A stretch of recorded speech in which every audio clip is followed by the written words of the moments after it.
ini kita arep pondo apa? Apa Gusti Allah dadi ora adil? Samangsa panjenenganing ngukum kita mergo kaluputan kita.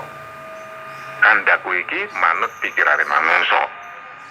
Para pamirsa ingkang kinasih, saderengipun Paulus nyerat layangipun dhateng pasamuan ing Rom, wonten sawetawis pitakenan ing antawisipun warga pasamuan ing ngrika.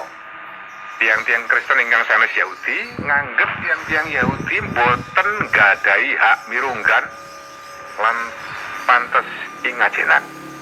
Pramila tiang-tiang Kristen sanes Yahudi bingah nalika Paulus nandhesaken ing layangipun bilih angger-anggering Toret lan tetak badhe njeksani umat prajanjian lami.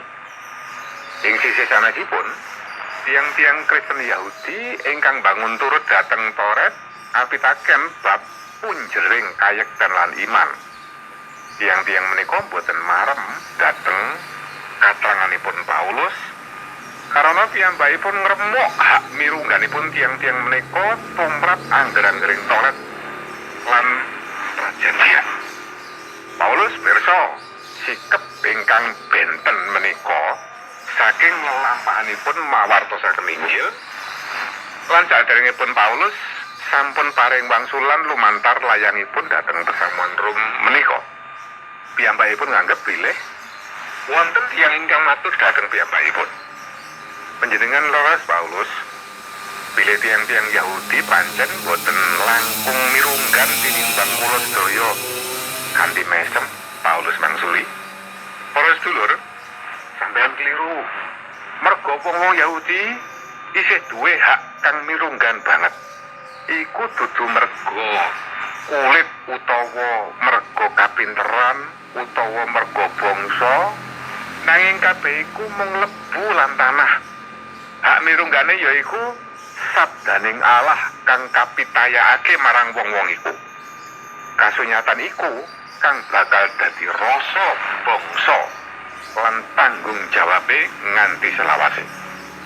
Para kinasih, Paulus nganggep ugi wonten ingkang nglawan kanthi matur, nanging tiang-tiang menika boten setya lan boten bangun turut dhateng angger-anggering prajanjian.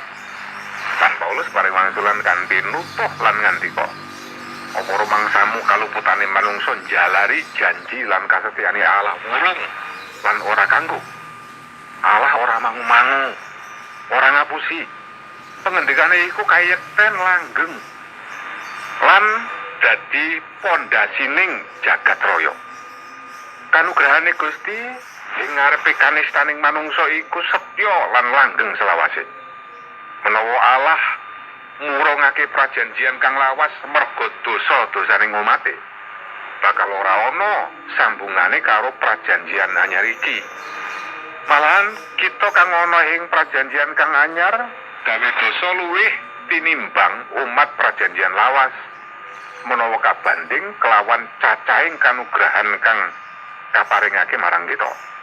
Mulane awake dhewe ora mbangun pangarep-arep ing dhuwure kegagalan kang cetha utawa asil kang saknyatane.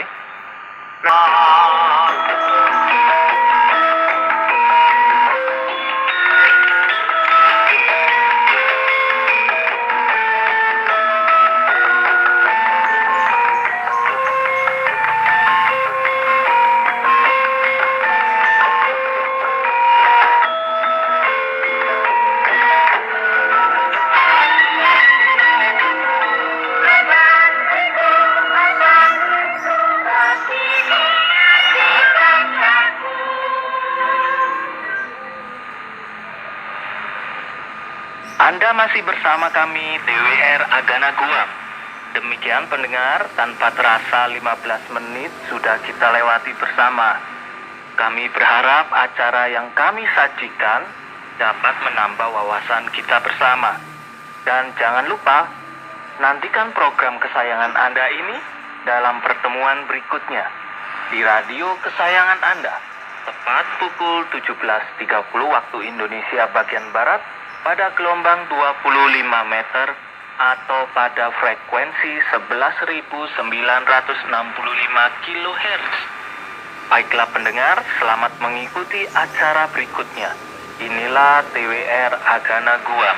Bersama kami TWR Agana Guam pada gelombang 25 meter atau frekuensi 11.965 kHz pada pukul 17.45 waktu Indonesia bagian Barat dalam acara Berita Kebenaran. Selamat mendengarkan.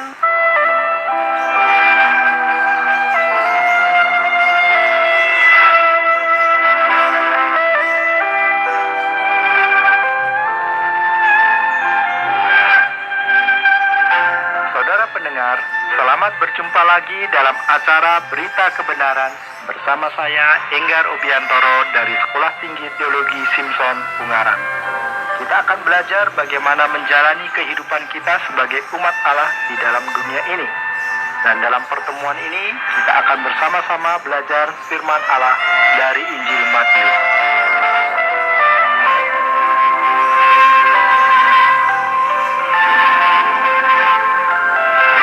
Saudara pendengar, dalam program kita kali ini kita akan membahas tentang pergumulan Yesus di dalam doanya. Matius 26 ayat 39. Dalam bagian ini firman Tuhan berbunyi demikian. Maka ia maju sedikit lalu sujud dan berdoa, katanya, "Ya Bapakku, jikalau sekiranya mungkin, biarlah cawan ini lalu daripadaku, tetapi janganlah seperti yang ku kehendaki, melainkan seperti yang engkau kehendaki." Saudara pendengar, Kristus sujud di hadapan Allah tidak berarti bahwa ia kehilangan keilahiannya selama penderitaannya. Tetapi karena penebusan, kita menuntut dia untuk merendahkan dirinya. Perkataan yang diucapkannya di dalam doanya menjelaskan kepada kita betapa dalamnya pergumulannya bagi keselamatan kita. Yesus memulai doanya dengan panggilan yang indah, "Ya Bapakku," karena ia mau berpegang kepada Bapa meski ia memang terpisah darinya karena dosa-dosa kita. Ia tidak meragukan keadaannya sebagai anak Allah dan kasih Bapa kepadanya. Penghiburan kita yang terbesar ketika kita ada dalam kesusahan adalah untuk mengingat bahwa Allah yang besar itu adalah Bapa kita. Ketika kita memanggil Allah, kita harus memanggilnya dengan sebutan Bapa kita, meskipun murkanya dinyatakan dan sangat menyala atas setiap dosa. Namun kita bisa melakukan hal itu karena Kristus sudah meminum cawan murka Allah sebagai pengganti kita. Di dalam doanya di Getsemani, Yesus melihat adanya cawan murka yang memang dipersiapkan untuk diminumnya.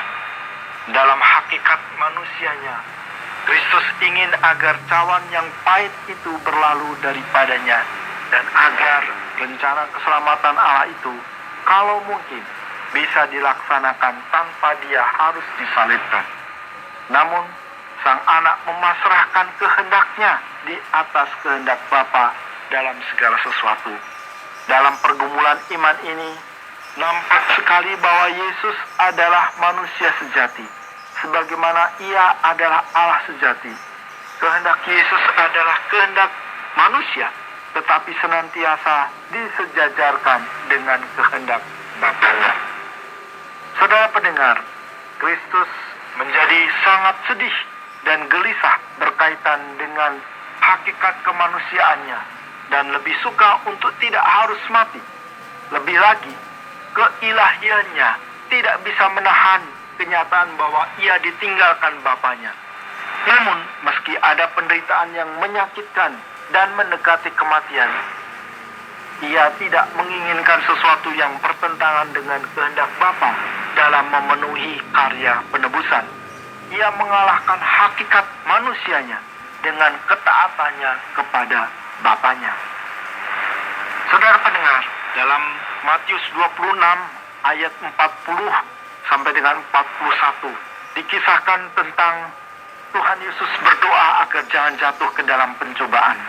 Di dalam bagian ini firman Tuhan berbunyi demikian. Setelah ia kembali kepada murid-muridnya itu dan mendapati mereka sedang tidur, dan ia berkata kepada Petrus, Tidakkah kamu sanggup berjaga-jaga 1 jam dengan aku? Berjaga-jagalah dan berdoalah, supaya kamu jangan jatuh ke dalam pencobaan. Roh memang penurut, tetapi daging lemah. Saudara pendengar, sementara Kristus menderita dengan kematian dan melawan iblis, para murid sedang tidur. Bahkan ketiga murid terdekatnya tidak bisa bertahan dan berjaga-jaga dengan dia.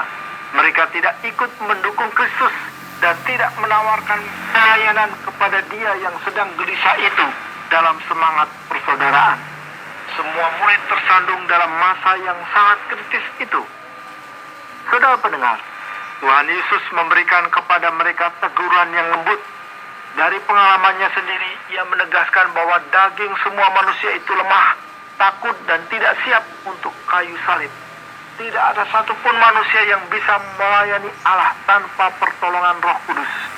Namun kemenangan akan diberikan kepada setiap orang yang senantiasa berdoa, menerima kuasa Roh Kudus, menjadi kuat di dalam iman, dan mengasihi musuh-musuhnya.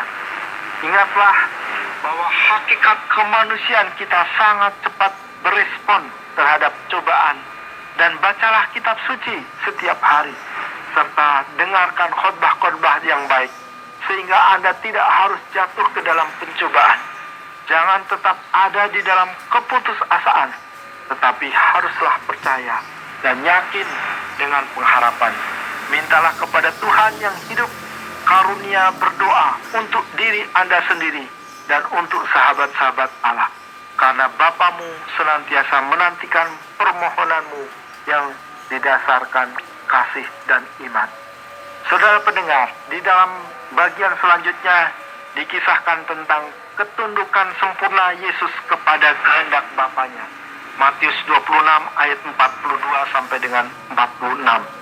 Dalam Matius 26 ayat 42 firman Tuhan berkata demikian. Lalu ia pergi untuk kedua kalinya dan berdoa. Katanya, "Ya Bapakku, jikalau cawan ini tidak mungkin lalu, kecuali apabila aku meminumnya, jadilah kehendakmu." Saudara pendengar, Kristus mengalahkan kehendak tubuhnya melalui Roh Kudus.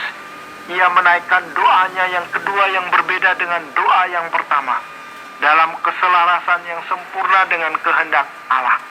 Sang anak sudah memahami bahwa tidak ada cara lain untuk menyelamatkan dunia